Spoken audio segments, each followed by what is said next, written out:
네, 오늘은 두아니라 교회를 한번 살펴보도록 하겠습니다. 우리 여러분들 그 유인물 다 받으셨죠? 네. 한번 우리 같이 교독을 또 하도록 해보겠습니다. 자, 제가 먼저 읽도록 하겠습니다. 두아니라 교회의 심부름꾼에게 이렇게 써보내라. 그의 눈이 불꽃과 같고 그 발이 노새와 같으신 분 곧 하나님의 아들이 이렇게 말씀하신다. 나는 내 힘과 내 사랑과 믿음과 선물과 오래 참음을 알고 또 내 나은 능력과 청정보다 더 훌륭한 것을 안다. 그러나 제가 적어놨네요. 그러나 내게 나무랄 것이 있다. 너는 이세벨이라는 여자를 용납하고 있다. 그는 스스로 예언자로 자처하면서 내 종들을 가르치고 그들을 미혹시켜서 간음하게 하고 우상의 재물을 먹게 하는 자다. 내가 그에게 회개할 기회를 주었으나 그는 자기 운명을 회개하려 하지 않았다. 보아라, 나는 그를 병상에다 던지겠다. 그와 더불어 간음하는 자들도 그와의 행위를 회개하지 않으면 큰 환난을 당하게 하겠다. 그리고 나는 그의 자녀들을 반드시 죽게 하겠다. 그러면 모든 교회는 내가 사람의 생각과 마음을 살피는 분임을 알게 될 것이다. 나는 너희 각 사람에게 그 행위대로 갚아주겠다. 그러나 두아니라에 있는 사람들 가운데서 그의 가르침을 받아들이지 않는 사람들, 곧 사탄의 깊은 흉계에 물들지 않은 사람들인 너희 남은 사람들에게 내가 말한다. 나는 너희에게 다른 짐을 지우지 않겠다. 다만 내가 올 때까지 너희가 가지고 있는 그것을 굳게 붙잡고 있어라. 이기는 사람, 곧 내 일을 끝까지 지키는 사람에게는 민족들을 다스리는 권세를 주겠다. 그들은 제 육관으로 그들을 다스릴 것이고 민족들은 마치 지그시 그것으로서 지킬 것이다. 지금 몇 절 하셨죠? 28절 하십니다. 네, 이것은 마치 내가 나의 아버지로부터 권세를 받아서 다스리는 것과 같다. 나는 그 사람에게 새뼈를 주겠다. 귀가 있는 사람은 성령이 그에게 하시는 말씀을 들어라. 제가 파워포인트를만 넘기다가 제가 어디에 있는지 깜빡깜빡 잊었습니다. 가끔 제가 예배 때 사회를 보잖아요. 사회를 보면서도 정신이 막 딴 데 가 있을 때도 있어요. 그 위에 올라가서도. 그러면은 제가 찬송가를 부르는데 2절을 부르다가 3절을 불러야 되는데 2절 끝나고 3절인가 4절인가 그렇게 헷갈릴 때가 종종 있습니다. 정신을 잘 차려야 되는데 헤매고 있는지. 우리가 지난주에 한 3번에 걸쳐서 세 교회에 대해서 우리가 좀 살펴봤고요. 오늘은 이제 네 번째 교회 두아디라 교회를 한번 살펴보려고 합니다. 여기 지도에 나와 있는 것처럼 바모섬이 여기 있고요. 에베소, 소모나, 버가나 갔다가 이 두아디라 교회입니다. 그 나머지는 세 개의 교회가 있고요. 이 지역은 다른 지역에 비해서 또 상대적으로 잘 알려지지 않는 지역입니다. 그런데도 이 지역은 우리에게는 잘 알려지지 않았지만은 그 당시에 그 지역에서는 그래도 나름대로 그래도 좀 유명한 지역이었습니다. 왜 뭐로 유명했냐면 특별히 이제 청동, 이런 청동 재련 사업이 잘 발달된 그런 곳이었어요. 제가 사진 하나 보여드리도록 하겠습니다. 자, 지금 사진을 이게 이제 그 당시에 이 지역에서 쓰였던 주화입니다. 주화, 동전이죠. 동전을 잘 보기 편하게 이렇게 좀 그 테두리를 잘 만들어가지고 그려놓은 건데요. 지금 이 남자 말고 이 남자를 한번 주목해 보세요. 이거는 지금 투구 같죠? 투구. 로마 사람들이 쓰는 투구고요. 지금 오른손에 지금 망치 같은 것을 들고 있습니다. 지금 저게 청동을 가지고 뭔가를 지금 두드리고 있는 그런 그림인 거죠. 이걸로 봤을 때 이 두아디라 사람들이 자신들이 만들어내는 이런 청동 재련 거에 대한 어떤 자부심을 가지고 있지 않았을까 그렇게 추정해 볼 수 있습니다. 이것을 가지고 뭐 녹그릇도 만들기도 하고요. 뭐 저렇게 무기들을 또 만들기도 했습니다. 또 사진을 크게 확대했더니 잘 안 보이긴 하네요. 자, 그리고 여기 그림을 보면 두 남자가 등장을 합니다. 흘리네요. 네, 죄송합니다. 한쪽은 악수를 하고 있는데 저 한쪽 남자는 망토를 걸치고 있고요. 수염이 좀 이렇게 있는 사람이고요. 저 사람은 황제입니다. 로마 황제고요. 이 로마 황제가 악수하고 있는 이 남자가 신입니다. 소위 말하면 이 두아디라의 수호신인 거죠. 이 아폴로 퀴리네오스라고 하는 그런 신인데요. 잘 안 보이지만은 여기 이게 도끼예요. 근데 우리가 옛날에 뭐 로마 사극 같은 거 보면은 도끼긴 도끼인데 이렇게 길고 좌우로 이렇게 도끼날이 이렇게 나와 있는 그 도끼입니다. 이 두아디라 신이 이 도끼를 가지고 있다는 것은 이제 이런 전쟁 무기를 가지고 이 지역을 잘 보호하고 이렇게 지켜준다라고 하는 의미를 지니고 있는 거죠. 이 두아디라 지방이 이제 유명한 또 상업 도시이기도 했습니다. 청동만 생산한 것이 아니고요. 또 여러 가지 교역들이 활발히 그쪽에서 진행이 됐다고 얘기를 하고 또 이 이 상업이 잘 발달됐다라고 하는 것은 또 그 지역에 여러 가지 지난주에 얘기했지만은 상인들의 조합이 또 잘 있었던 곳입니다.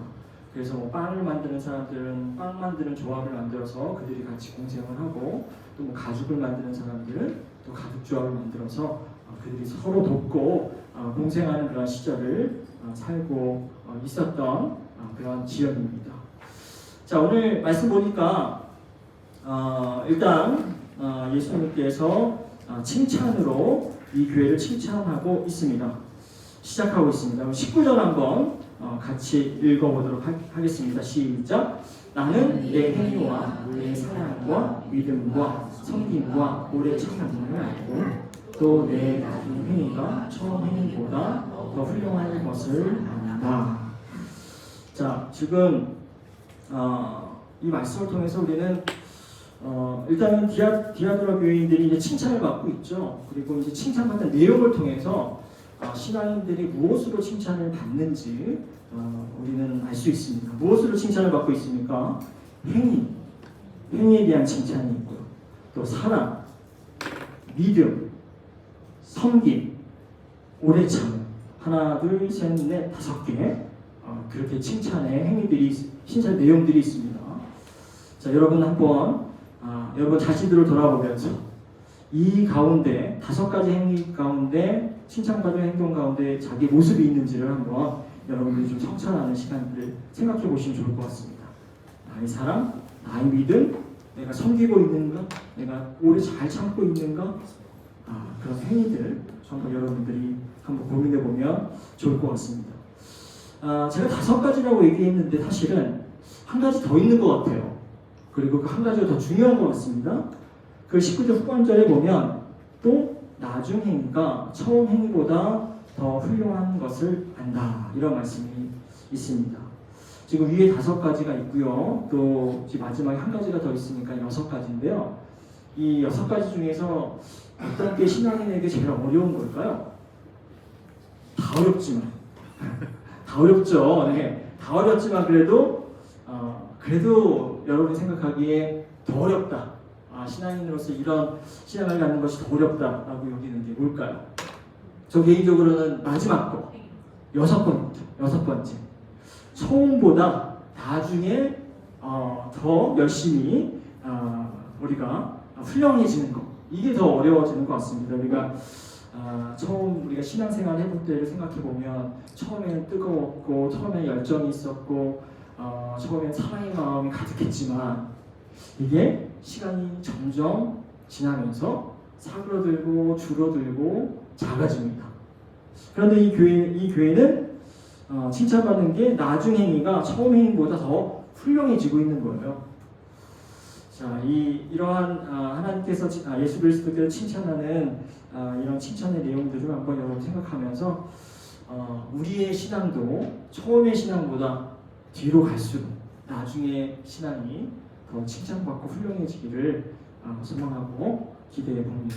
저 자신에게도 하는 말씀이고 여러분에게도 드리는 말씀입니다. 자, 칭찬은 이렇게 19절 한 절에서 짧게 끝나고요. 20절부터는 예수 그리스도의 책망이 시작됩니다. 자, 20절이 사실은 제일 중요한 구절입니다. 자, 20절 한번 우리 한 목소리로 한번 읽어보도록 하겠습니다. 시작. 그러나 내게 나무랄 것이 있다. 너는 이세벨이라는 여자를 용납하고 있다. 그는 스스로 예언자로 자처하면서 내 종들을 가르치고 그들을 미혹시켜 강음하게 하고 우상의 재물을 먹게 하는 자다. 네, 여기 보니까 이세벨이라고 하는 남자일까요, 여자일까요? 여자 이름이죠. 네, 여자가 이름으로 봐서는 여자가 분명합니다. 이세벨이라고 하는 여자가 등장을 하고 있습니다. 근데 이세벨을 칭찬하고 있는 게 아니에요. 그렇죠? 이세벨은 말씀 보니까는 자칭 예언자라고 스스로를 이야기하고 있고요. 또 속이는 사람이다 라고 이야기를 하고 있습니다. 신자들을 가르치는데 그런데 그 가르침이 뭔가 복음의 본질적인 가르침이 아니라 거짓 가르침인 거죠. 그리고 그 거짓 가르침을 통해서 신자들을 속이고 있는 사람입니다. 자, 신자들을 가리키고 속이고 있는데 그 결과가 어떻게 나타나고 있나요? 이 이세벨의 가르침을 통해서 사람들이 음행을 행하게 되고요. 또 우상에 드려진 재물을 먹게 되었다고 말하고 있습니다. 사실 이세벨의 가장 큰 문제는 이 신자들로 하여금 간음을 하게 하고 또 우상에게 드려진 그러한 재물을 먹게 하는 것, 이것이 지금 이세벨이 비난받고 있는 가장 그런 핵심적인 그런 내용입니다. 물론 여기에서 신자들로 하여금 간음하게 한다라고 하는 것은 육체적으로 신체적인 그런 간음이 아니라고 지난주에 말씀드렸잖아요.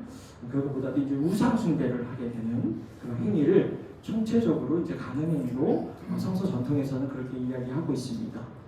우리가 하나님과 이스라엘 백성들의 관계를 보통 신랑 신부로 비유하기도 하잖아요. 그렇기 때문에 이런 신랑 신부인 관계 속에서 이스라엘 백성이 하나님을 섬기고 예배하지 않고 다른 신을 섬기고 예배하면 그것은 이제 신랑 신부의 어떤 그 관계를 벗어나는 그런 간음의 행위로 이해가 되는 거죠. 우리가 지금 20절의 말씀을 통해서 우리가 알 수 있는 건 뭐예요? 이 이세벨이라고 하는 사람이 이 두아디레 교회에 아주 큰 영향을 미치고 있는 지도자라고 하는 것을 알 수가 있습니다. 이세벨이라고 하는 말만 해도 사람들이 다 알 정도의 어떤 영향력을 미치고 있는 거예요. 그런데 이 사람이 간음하게 하고 또 우상에 드려진 그런 재물을 먹게 한다라고 하는 그런 측면에서 보면 우리가 과거에 배웠던 그 교회에서의 누구와 좀 비슷한가요? 발람과 비슷하고 또 니골라당의 주장과도 비슷합니다. 비슷하기보다 똑같아요. 그런데 여기서는 발람이라고 이야기하지 않고 니골라당이라고 얘기하지 않고 이세벨이라고 이야기하고 있습니다. 아마 동일한 주장을 하는 사람들이 각각의 지역에서 다른 이름으로 활동할 가능성이 큰 거죠. 근데 동일한 주장을 했다라고 하는 것은 아마 그런 주장의 내용들이 각각의 교회에서 영향력이 있고 사람들에게 큰 영향을 미치고 있는 주장이기 때문에 이렇게 계속해서 반복적으로 나오고 있습니다. 이세벨의 핵심 주장은 계속 반복되지만 우상 숭배하는 거, 황제를 숭배하는 거, 아니면 제국에서 드려지는 그런 일반적인 제2활동이라고 하는 것이 전혀 문제가 없다라고 하는 것을 지금 이세벨이 주장을 하고 있는 겁니다. 그러면서 그렇게 해도 우리가 신자로서 하나님을 믿고 예수 그리스도를 믿는 신자로서 전혀 문제가 없다라고 하는 그런 주장을 그 이세벨, 발람 그리고 아골라당이 지금 하고 있다라고 하는 겁니다. 그런데 이세벨이 그렇게 불려지고 있는데 어떤 실제적인 사람이 있었을 것 같아요. 근데 그 이세벨이 진짜 그 사람이 이세벨이라고 하는 이름을 가지고 있었을까? 여러분 어떻게 생각하십니까? 가지고 있었을까요? 아니면 그냥 그 사람을 그냥 이세벨이라고 지칭하는 걸까요? 아마도 학자들은 실제 그 사람의 이름이 이세벨은 아닐 거라고 생각을 합니다. 그런데 이 사람의 행동하는 행동 양식, 주장, 내용이 구약 성서에 등장하고 있는 이세벨의 행동과 똑같기 때문에 그냥 그 사람은 이세벨이라고 나쁜 별명을 지어준 거라고 이야기를 하죠. 그러니까 신자들, 그러니까는 우리가 구약 전통, 히브리 전통 안에서 이세벨이라고 하는 여자가 좋은 여자가 아니거든요. 아주 악명 높은 악녀 가운데 한 명입니다. 그런데 그런 이름을 썼을 리는 없을 것 같고요. 그런 이름과 똑같은 또 행위를 한 사람이기 때문에 그렇게 이세벨이라고 하는 이름을 지어 준 거라고 우리는 추정을 할 수 있는 거죠. 네. 그렇습니다. 자, 그러면 이세벨이라고 하는 사람이 구약에 제가 등장한다고 이야기를 했는데 우리가 열왕기상을 우리가 지난번에 사실 목사님이 같이 공부를 했습니다. 혹시 기억 공부하면서 그 이세벨이 나왔던 거가 기억나세요? 네, 아시죠? 네.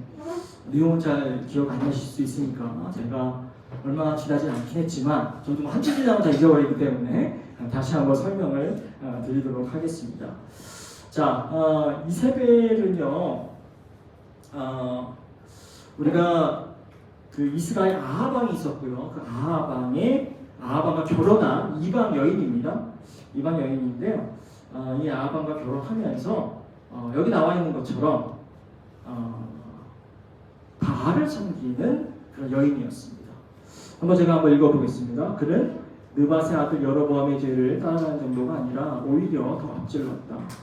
그는 시돈 왕 엣바운의 딸인 이세벨을 아내로 삼았으며 더 나아가서 바알을 섬기고 예배하였다. 그렇습니다. 여기 그라고 하는 것은 아하방이고요. 이 아하방이 이방 여인 이세벨과 결혼해서 이세벨이 가지고 온 이 바알신을 섬기게 되었고 이스라엘 사람들이 다 섬기게 되었고 예배하도록 했다라고 하는 지금 아하방을 비난하는 내용이 지금 등장하고 있습니다. 하나를 더 보도록 하겠습니다. 자, 이거는 열왕기상 21장 25절 26절 말씀인데요. 제가 또 읽어보도록 하겠습니다. 자기 아내 이세벨의 충동에 말려든 아합처럼 주님께서 보시기에 이렇게 악한 일을 하여 자기 목숨을 팔아버린 사람은 일찍이 없었다. 아합은 주님께서 이스라엘 자손의 눈앞에서 쫓아내신 그 아모리 사람이 한 것을 본받아서 우상을 숭배하는 매우 혐오스러운 일을 하였다. 자, 지금 아합방을 여전히 비난하고 있습니다. 그런데 이제 이 아합방을 비난하면서 사실은 이 아합방이 이러한 비난받을 행동을 하게 된 그 원인에는 그 이세벨이 있었다라고 하는 거죠. 어쨌든지 간에 뭐 자기 아내가 그렇게 얘기를 했어도 잘못은 자기가 한 건데 네, 어쨌든 이 아합방이 이방 신을 위한 신전도 만들고 제단도 쌓고 하고요. 그래서 결과적으로 이스라엘을 타락시킨 그런 역사를 가지고 있습니다. 자, 그러니까 이세벨이라고 하는 사람이 지금 여기에 동일한 행동을 지금 하고 있다는 거예요. 이 두아디라 교회에 그 사람이 요 지금 구약 성서에 나타난 이세벨과 동일한 일을 하고 있다라고 하는 거죠. 이방신을 들여와서 그를 섬기게 하고 예배하게 한 점에서 동일한 행동을 하고 있는 겁니다. 그리고 우리가 읽어본 것처럼 이세벨은 미혹시키는 자라고 이야기를 하고 있어요. 미혹시킨다. 미혹시키는 거는 요즘 잘 안 쓰는 말이지만 속이는 거죠. 사람들을 속이는 겁니다. 근데 이제 이 계시록에는 미혹시키는 사람에 대한 여러 사람들이 등장을 합니다. 좋은 얘기가 당연히 아니잖아요. 근데 이세벨뿐만 아니라 다른 다른 사람들도 그 미혹시키는 역할을 하는데 사탄이 그렇습니다. 악마가 그렇습니다. 계시록 12장 9절 말씀인데요. 제가 한번 읽어보겠습니다. 여러분도 한번 눈을 따라오세요. 그래서 그 큰 용, 곧 그 옛 뱀은 땅으로 내쫓겼습니다. 그 큰 용은 악마라고도 하고 사탄이라고 하는데 온 세계를 미혹하던 사람입니다. 그 용의 부하들도 그와 함께 땅으로 내쫓겼습니다. 지금 악마가, 사탄이 지금 미혹하는 역할을 하고 있죠. 또 우리가 나중에 13절에 보면 둘째 짐승이 나오는데 그 둘째 짐승도 미혹하는 역할을 하고 있어요. 제가 한번 읽어보겠습니다. 그리고 그 첫째 짐승을 대신해서 행하도록 허락받은 그 기적들을 믿기로 해서 땅 위에 사는 사람들을 미혹하였습니다. 땅 위에 사는 사람들에게 칼에 맞아서 상처를 입고서도 살아난 그 짐승을 위하여 우상을 만들라고 말하였습니다. 자, 이 둘째 짐승도 미혹하고 있죠. 자, 그리고 로마, 바벨론이 또 미혹과 상관해서 또 구절이 나옵니다. 또 읽어보겠습니다. 등불빛도 다시는 내 안에서 비치지 않을 것이요 신랑과 신부의 음성도 다시는 내 안에서 들리지 않을 것이다. 그것은 내 상인들이 땅의 세도가를 응세하고 모든 민족이 내 마술에 소마토가 넘어갔기 때문이고. 자, 지금 이 로마가 바벨론이 뭔가 이 사수를 통해 가지고 어떤 민족들을, 모든 민족들을 속이고 있다라고 지금 이야기를 하고 있습니다. 자, 이 미혹이라고 하는 이것을 통해서 보면 이세벨이 미혹시키는 역할을 한다라고 하는 것을 봤을 때 아주 지금 이것은 아주 부정적으로 지금 이세벨을 그려내고 있는 거죠. 자, 이 미혹하는 사람들이 결과는 어떻게 될까요? 계시록에 따르면 모두가 심판을 받게 됩니다. 자, 그런데 우리는 또 본질적으로 중요한 질문을 해야 됩니다. 왜 이세벨은 사람들에게, 신자들에게 우상을 숭배하게 하고 또 황제를 숭배하게 하고 더 넓게는 제국이 행하는 어떤 제의나 그런 관습들을 다 따르라고 얘기를 했을까요? 그리고 왜 많은 사람들이 두아디아뿐만 아니라 다른 버가모 교회나 다른 교회의 사람들도 왜 그런 것들에 동의하고 많이 따르게 되었을까라고 하는 질문을 우리가 던질 필요가 있는 거죠. 왜라고 하는 이유를 물었으니 답이 나와야 되는데요. 이 답을 찾는 과정이 상당히 복잡합니다. 왜냐하면 이유는 분명히 있을 텐데 성경에 이유가 나와 있지를 않아요. 그냥 이게 잘못됐다라고만 이야기하지 이유를 설명하지 않기 때문에 학자들에게 숙제를 주는 겁니다. 그래서 그 이유를 우리가 한번 한 5가지 정도 이유를 한번 살펴보도록 하고요. 여러분들도 한번 이 이유를 들어보시면서 어떤 이유 때문에 이세벨이 사람들을 유혹했을까? 어떤 이유 때문에 이 신자들은 그 유혹에 넘어갔을까? 한번 여러분들이 타당한 그런 주장들을 한번 선택해 보시기를 바랍니다. 이 5가지 이유가 다 될 수도 있고 그 중에 한 가지가 더 주요한 이유일 수도 있고요. 또 이 이유가 아닐 수도 있습니다. 첫 번째는 관습적인 이유입니다.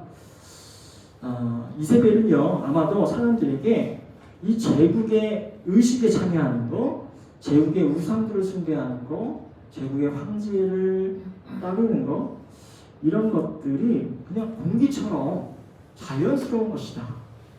그러니까 전혀 문제가 없고 그냥 이거 누구나 다 하는 거니까 너희들도 해야 된다 라고 이야기했을 가능성이 크다라고 하는 거죠. 자, 아이돌입니다. 아이돌. 뭐 다른 이유가 있는 건 아니고요. 이 친구들이 이제 아이돌이라고 불리는데 아이돌의 뜻이 우상이라는 뜻입니다. 우상. 그냥 우상처럼 열렬히 이 연예인들을 좋아하는 거잖아요. 그래서 이 우상 아이돌이라고 불리는데 제가 이제 저도 나이가 들었는지 누군지 잘 모르겠어요. 그냥 인터넷에서 가져온 건데 잘 모르겠습니다. 이 친구는 BTS의 멤버인 건 알고 있어요. 나머지는 요즘 애들 다 비슷하게 생겨가지고 근데 저희 아들에게 보여주면 뭐 좀 많이 알 수 있을려나 모르겠는데 그렇습니다.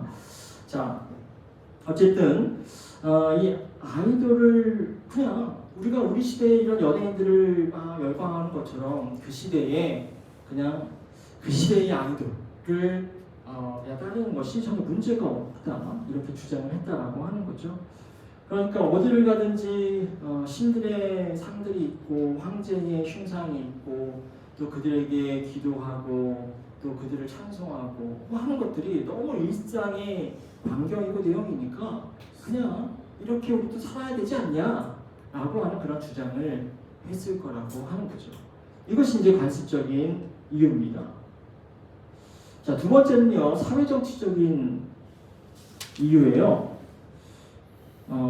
사회정치적 이유라고 하는 건 뭐냐면 우리가 지난번에 버가모 교회에서 어떤 일이 발생했습니까? 안디바가 죽습니다. 그죠? 안디바라고 하는 인물이 죽었는데요. 그가 그 죽음을 통해서 우리가 생각해 볼 수 있는 것은 뭐냐면은 아마도 그가 이 제국의 어떤 제국에서 행해지는 어떤 제2 의식들이라든지 그냥 관습적으로 행해지는 이 모든 일들을 거절했기 때문에 그것을 거부했기 때문에 그가 죽었다라고 이제 우리는 생각할 수 있는데요. 그 얘기는 뭐냐면 단순히 어떤 이 제국에서 벌어지는 그런 일들에 대해서 거부했을 때 그냥 손가락질 받는 정도에서 끝나는 것이 아니라 실제로 죽음까지도 이뤄질 수 있는, 맞이할 수 있는 그런 상황이 생명의 위협을 받는 상황까지도 있을 수 있다라고 하는 것을 보여주는 거죠. 예수를 따르는 사람들이 이러한 제국적인 제의를 따르지 않음으로써 사람들로부터 이제 적대적으로 대우를 받고 또 손가락질을 받고 또 그들과 갈등이 생겨날 수 있는 거죠. 그렇기 때문에 아마 이세벨이 우리 여러분이 그렇게 예수 그리스도를 섬기는 것을 고집하고 이 제국의 우상들 그리고 제의식들을 따르지 않으면 죽을 수도 있다. 이렇게 얘기를 하면서 사람들을 설득했을 것 같습니다.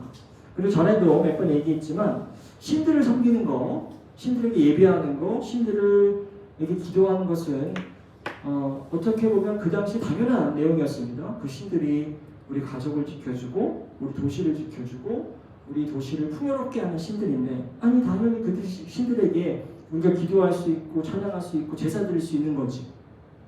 그걸 안 하면 이상한 거다라고 이야기하면서 사람들을 이야기했을 거고 그리고 그 신들에게 우리가 기도하고 찬양하고 예배하지 않으면 또 신들이 분노해서 우리 도시 전체를 위협에 빠뜨릴 수 있는데 이 기독교인들이 그렇게 하지 않을 경우 이 기독교인 때문에 이 도시 전체가 위험해질 수 있다. 그렇게 또 사람들을 설득했을 가능성이 있다라고 하는 거죠. 자, 세 번째 이유는 신학적인 이유를 들어서 이세벨이 설명을 했을 가능성도 있습니다. 다시 말하면 제국의 어떤 제2의식을 따르는 거 그리고 신들에게 드려진 음식을 먹고 이러는 거 이게 신학적으로 전혀 문제가 없다고 이야기를 했을 가능성도 있습니다. 또 어떤 학자들은 이 신학적인 문제와 상관해서 이거는 아마 이세벨이 바울의 신학에 기대어서 이야기를 했을 가능성이 있다고 이야기를 합니다. 바울은 어떤 이야기를 했을까요? 특별히 우상에게 드려진 그러한 음식과 상관해서 어떤 이야기를 했는지 여러분 기억나시죠? 고린도전서 8장 4절의 이야기가 대표적입니다. 자, 우리 같이 한번 이것을 읽어볼까요? 시작! 그런데 우상에게 바친 고기를 먹는 일을 두고 말하면 우리가 알기로는 세상에 우상이라는 것은 아무것도 없으며 오직 한 분밖에는 신이 없습니다. 자, 이 우상에게 바친 고기를 먹는 일을 두고 말하면, 자, 우리가 지금 요한계시록에 나온 똑같은 이슈가 지금 이 안에 등장하고 있어요. 그런데 바울은 얘기합니다. 그것에 대해서 얘기하면서 세상에 우상이라는 것은 아무것도 없고 오직 하나님 한 분밖에 없다. 세상에 우상이 없다는 거예요. 신은 오직 하나님 한 분밖에 없어요. 자, 우상이 있다는 겁니까? 없다는 겁니까? 없다는 겁니다. 애시당초 우상은 없어요. 자, 우상이 없다라고 하면 없는 우상에게 드려진 바친 고기를 먹어도 된다는 얘기일까요? 먹지 말라는 얘기일까요? 먹어도 된다는 거예요. 아니, 존재 자체가 없는 것에 대해서 드려진 거니까 이거는 뭐 다른 신이 아니야, 그냥 먹어도 되는 거야 라고 하는 것이 우리가 바울의 우상에 드려진 음식에 대한 기본적인 이해였습니다. 하지만 우리가 신자들 가운데서 또 그것으로 상처받는 사람들이 있으니 가급적 먹지 말라고 권면을 했죠. 우리가 아는 것처럼. 그러나 본질적으로는 우상에게 드려진 음식이라도 그것은 우상 자체가 없으니까 먹어도 된다라고 하는 거죠. 그러니까 우상에게 드려진 우상이라고 하는 게 없는 존재니까 우리를 위협하거나 우리를 도와주거나 우리를 보호할 수 있는 그런 존재가 아니라고 하는 겁니다. 자, 그래요. 그러면 잠깐 한 번 생각해 보면 이런 질문을 우리가 할 수 있습니다. 지금 우리가 요한계시록에 나오는 요한은 우상에 드려진 음식을 먹지 말라는 게 분명합니다. 그렇죠? 여러 번 반복돼서 나오고 있어요. 근데 바울은 문제가 없다고 얘기하고 있어요. 요한의 신학과 바울의 신학이 지금 다릅니다. 어쩌라는 얘기일까요? 어떤 것을 따르라는 얘기일까요? 우리는 이게 지금 어려운 문제, 우리가 고민해야 될 문제인 거죠. 긍정적으로 보면 성경이라고 하는 성경이 하나님 말씀이 다차원적인 측면을 가지고 있어요. 다차원적인 측면. 하나의 목소리만 있는 것이 아니라 다양한 목소리를 내고 있습니다. 그런 다양성이 그 안에 숨겨져 있다고 하는 것을 우리가 깨달을 수 있고요. 그래서 어떤 한 목소리만 이것이 옳다, 이것이 정답이다 얘기할 경우에 성경이 가지고 있는 다른 목소리를 우리가 억압하고 억누르고 심지어는 우리가 그 다른 목소리를 내는 목소리 사람들을 우리가 혐오한다든지 배제한다든지 라고 하는 그런 상황으로까지 갈 수 있다라고 하는 겁니다. 자, 그럼에도 불구하고 우리는 숙제를 풀어야 되긴 합니다. 그래서 요한의 신학이 맞은 건가요? 아니면 바울의 신학이 맞는 건가요? 아니, 학생들이면 다음 주까지 한 장으로 한번 여러분 생각을 써오시고 다음 주에 발제도 하고 토론도 하고 했으면 좋겠지만 자, 정답은 잘 모르겠습니다. 저도. 그러나 우리가 맥락을 봐야 된다고 하는 거예요. 바울의 그러한 이야기를 한 맥락, 요한이 이러한 이야기를 한 맥락을 우리가 살펴봐야 된다라고 하는 겁니다. 자, 맥락 가운데서 바울에게 중요한 것은 무엇이었을까요? 생각해보면 선교입니다. 선교. 하나님의 복음을 유대인으로부터 이방인으로까지 확장하는 것이 바울에게 아주 중요했어요. 그런데 이방 사람들은 거의 대부분 우상에 드려진 음식을 먹나요? 안 먹나요? 다 먹습니다. 그런데 98%의 사람들이 다 먹는데 그들에게 이거 잘못된 거야. 이러면 안 돼. 고기를 전에도 얘기했지만 섭취할 수 있는 기회가 많이 없었어요. 귀한 고기입니다. 아주 중요한 영양소였습니다. 근데 이것을 먹지 못하게 이게 잘못된 거야. 이게 죄야. 이게 우상숭배야. 라고 하는 순간에 그 선교의 문이 열려질까요? 닫혀질까요? 닫혀질 수밖에 없는 거죠. 근데 요한은요? 요한은 어떤 경우입니까? 지금 요한의 관심은 이 선교를 확장하는 것이 관심이 아니에요. 신앙인들의 신실함, 이 정체성을 지키는 것이 그에게는 가장 중요했습니다. 그런데 이 정체성을 지키기 위해서는 우리의 정체성, 기독교인의 정체성이 뭔지를 계속 알려줘야 되는데 이래도 되고 저래도 되고 이걸 먹어도 되고 저렇게 해도 되고 하면 다 흐려지는 겁니다. 정체성의 색깔이 사라져 버리는 거죠. 그렇기 때문에 요한계시록의 말씀은 우상에 드려진 제물을 먹지 말라라고 이야기하는 겁니다. 이건 저의 생각입니다. 네. 그러나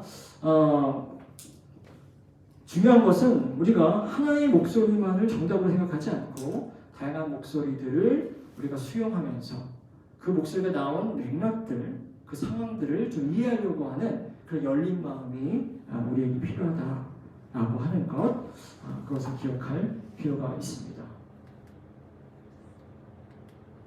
자, 그리고 이세벨이 우상에 드려진 음식 그거 먹어도 돼 라고 한 이유 가운데 성서적인 이유를 들었을 가능성도 있다고 이야기를 합니다.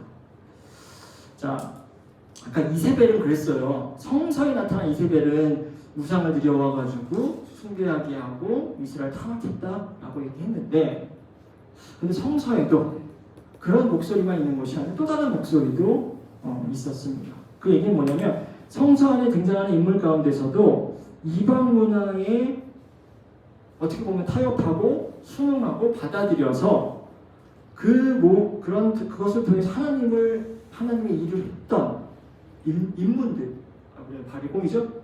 인물들이 사람들이 있었다라고 하는 거죠. 아니 그걸 받아들였으면 하나님께서 그들을 벌 주시고 책망해야 되는데 그렇지 않고 오히려 그 사람들 사용하시고 축복하고 번성케 한 내용들도 있습니다. 대표적인 사람이 누구일까요? 자, 이 그림 보면 파라오 같네요. 그죠? 이집트 파라오. 뭐 역사적인 그림은 아니고 그냥 어떤 일러스트레이션이긴 한데 그냥 요셉을 그려놓은 겁니다. 요셉. 자, 요셉이 형제로부터 팔려가가지고 어디로 갔나요? 결국에는 이집트, 애굽으로 팔려갑니다. 애굽에 팔려가서 비참하게 최후를 맞이합니까? 그렇지 않습니다. 어떻게 되죠? 애굽의 총리가 됩니다. 그렇죠? 근데 애굽의 총리가 됐을 때 나는 유대인이니까요.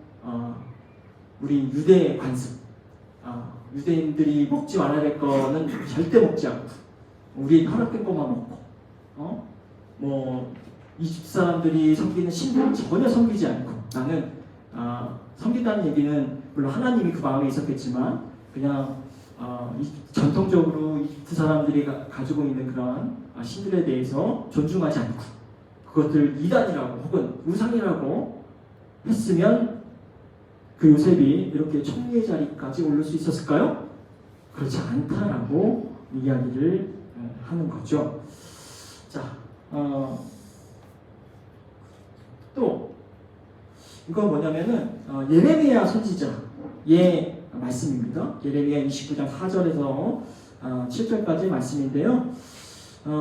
예레미야 선지자가 바벨론 포로로 잡힌 백성들에게 권면하는 내용입니다. 자, 한번 제가 읽도록 하겠습니다. 나 만군의 주 이스라엘 하나님이 말한다. 내가 예루살렘에서 바빌로니아에 잡혀가게 한 모든 포로에게 말한다. 너희는 그곳에 집을 짓고 정착하여라. 과수원도 만들고 그 열매도 따먹어라. 너희는 장가를 들어서 아들, 딸을 낳고 너희 아들들도 장가를 보내고 너희 딸들도 시집을 보내어 그들도 아들, 딸을 낳도록 하여라. 너희가 그곳에서 번성하여 줄어들지 않게 하여라. 또 너희는 내가 사로잡혀 가게 한 그 성읍이 평안을 누리도록 노력하고 그 성읍이 번영하도록 나 주에게 기도하여라. 그 성읍이 평안해야 너희도 평안할 것이다. 자, 포로로 잡힌 사람들에게 권면하는 내용입니다. 너희들 거기에서 저항하고 살지 말고 거기에서 잘 순응하고 복종하고 번성하라는 거예요. 자, 잘 생존을 하는 겁니다. 너희들이 행복해야 내가 행복하고 하나님이 행복해 하신다 라고 하는 권면의 이야기를 하고 있습니다. 이방 도시로 가서 그 이방 도시 동화되지 말고 너희들의 정체성을 잘 지키고 살아라 얘기한 것이 아니라 오히려 그곳에 잘 정착하고 번영하라는 겁니다. 그리고 그들이 살고 있는 도시가 잘 성장하도록 기도하라고 이야기를 하고 있습니다. 우상숭배 하나님 얘기는 아니죠. 그러나 어떤 측면에서는 어떤 그런 현실, 그들이 살고 있는 현실 세계를 부정하지 않고 그 현실 세계에 들어가서 잘 살라는 얘기를 하고 있는 겁니다. 이렇게 이세벨이 이러한 성경적인 근거를 들어서 사람들을 유혹하고 잘못된 길로 가게 했을 수도 있다라고 하는 거죠. 자, 마지막엔 정치 종교적인 이유입니다. 자, 어쩌면 이세벨이요, 로마 제국, 이 로마 제국이 아주 번영했습니다. 그 로마 제국이 엄청나게 확장한 최고의 강국이었잖아요. 이세벨이 이 로마 제국을 이야기하면서 이게 다 하나님의 축복을 통해서 이렇게 로마 제국을 강성하게, 부강하게 한 것이다 라고 얘기했을 가능성도 있다라고 얘기합니다. 하나님이 로마를 선택하시고 로마를 번영하게 하셨다는 거죠. 그리고 그렇기 때문에 하나님이 축복해서 강성하게 하신, 하나님이 축복해서 이렇게 번영케 하신 로마에 그대들이 참여해서 이 안에서 생활하고 누리고 행복한 거 그거 전혀 문제가 없다라고 이야기했을 가능성이 있다라고 하는 거죠. 자, 여기 지금 God bless Rome이라고 나와 있습니다. 인터넷 찾은 건데요. 여러분 미국 가보면은 어떤 구호가 많이 퍼져 있냐면요. 교회에서만 볼 수 있는 거 아닙니다. 막 길거리에 가다가 그 대형 간판에도 이런 얘기가 있는데 God bless you. God bless America. 그러니까 미국이 하나님을 축복하신다 라고 하는 그런 구호가 많이 있습니다. 그것을 자주 볼 수 있는데요. 하나님께서 미국을 축복하셔서 우리를 축복하셔가지고 이렇게 부강하고 강한 대국이 되게 했다라고 하는 그런 내용이 담겨져 있는 거죠. 자, 하나님께서 제국들을 사용하시는 일들은 종종 있었던 일이었습니다. 자, 기니까 읽지 않고요. 아시리아 제국을 사용하시기도 하고 바벨론 제국을 사용하시기도 하고 또 고레스를 사용하기도 해서요. 이렇게 하나님께서 그의 목적들을 이루어 가시는 일들이 있었다라고 하는 거죠. 그래서 하나님께서 선택하시고 축복하신 이 로마 제국에 여러분들이 들어와서 그 문화를 누리고 여러분들 생활하는 거 그것이 문제가 없다라고 하는 것을 이세벨이 주장했을 수도 있다라고 하는 겁니다. 자, 5가지 제가 말씀을 드렸는데요. 자, 어떤 주장이 이 교인들에게 두아디아 교인들에게 잘 먹혔을까요? 자, 모르겠습니다. 여러분들은 어떤 것이 주장이 좀 설득력이 있으셨을까요? 네, 어쨌든 이세벨은요 이렇게 다양한 주장을 했을 가능성이 있고요. 이런 주장을 통해서 사람들을 설득하고 사람들이 하나님과 예수 그리스도만을 섬기는 그런 길에서 벗어나도록 했을 거라고 하는 생각을 우리는 해볼 수가 있습니다. 자, 어쨌든지 간에 이 우상을 숭배하고 황제를 숭배하고 또 로마의 제의들을 숭배하고 따르게 하는 것들, 이거는 단순한 문제가 아니었다라고 하는 거죠. 우리가 생각하기에 아이고 내가 그 자리에 있었으면 당연히 나는 로마 문화에 따라가지 않아. 거기에 제국의 제의에 나는 하지 않았을 것 같아.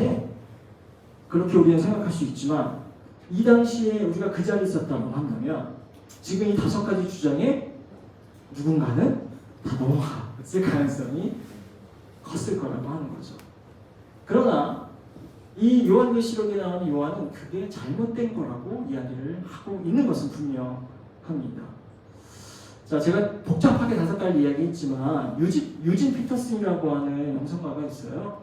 그 영성가는 이 이야기를 특별히 이제 이세벨의 악행을 아주 단순하게 설명을 합니다. 자, 이세벨의 악행이 뭐냐면 유진 피터슨이 얘기하는 건 뭐냐면 한마디로 얘기하면 이세벨이 가르치고 이세벨이 사람들에게 요구하고 미혹했던 내용은 바로 신앙인들에게 세상 사람들과 똑같이 살아도 된다 이 얘기를 했다라고 하는 겁니다. 세상 사람들과 똑같이 살아도 되는 거야. 세상 사람들과 다르게 살 필요가 없다라고 하는 거죠. 한마디로 다른 말로 얘기하면. 근데 세상 사람은 어떻게 살아요? 다 자기 이익을 추구합니다. 자기 욕망대로 살아요. 자기가 갖고 싶은 것을 가지려고 하고요. 자기가 하고 싶은 것을 하려고 합니다. 자기를 만족시키는 그런 삶을 줬습니다. 이렇게 너희들도 살라고 이야기했다는 거죠. 근데 이게 어떻게 들리세요? 상당히 유혹이 되죠. 나도 그렇게 살고 싶잖아요. 저도 욕망대로 살고 싶고 나도 행복하고 싶고 나도 이익을 추구하고 싶으니 그런데 이렇게 사는 것이 문제가 없다 라고 이야기를 했으니 이세벨의 주장이 사람들에게 잘 먹혀들었을 거라고 저는 생각을 합니다. 그리고 그 주장은요 여전히 우리 교회에서도 이 교회가 아니고 우리 한국 교회에서도 또 세계의 교회에서도 여전히 강력한 주장이라고 저는 생각을 하고 있습니다. 자, 아주 매력적인 가르침이었던 거예요. 그러나 그리스도가 삶을 지배하는 사람은요 황제나 혹은 로마의 신들이 지배하는 사람들과는 그 삶이 달라야 될까요? 똑같아야 될까요? 달라야 됩니다. 그리스도가 삶을 지배하는 사람은요 자기 이익, 욕망, 충돌, 탐욕 이런 따르는 그런 가치와는 충돌할 수밖에 없고 갈등을 일으킬 수밖에 없습니다.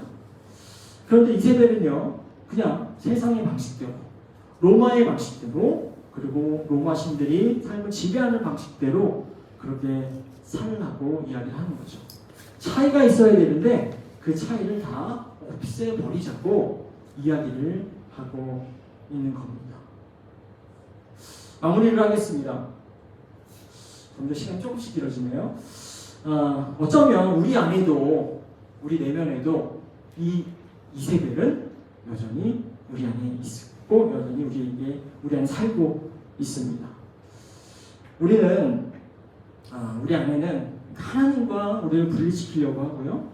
또 예수 그리스도의 가르침과 또 그 가치와 분리시키려고 하는 그 이세벨이 우리 욕망 가운데 우리 마음속 가운데 있다라고 하는 거죠.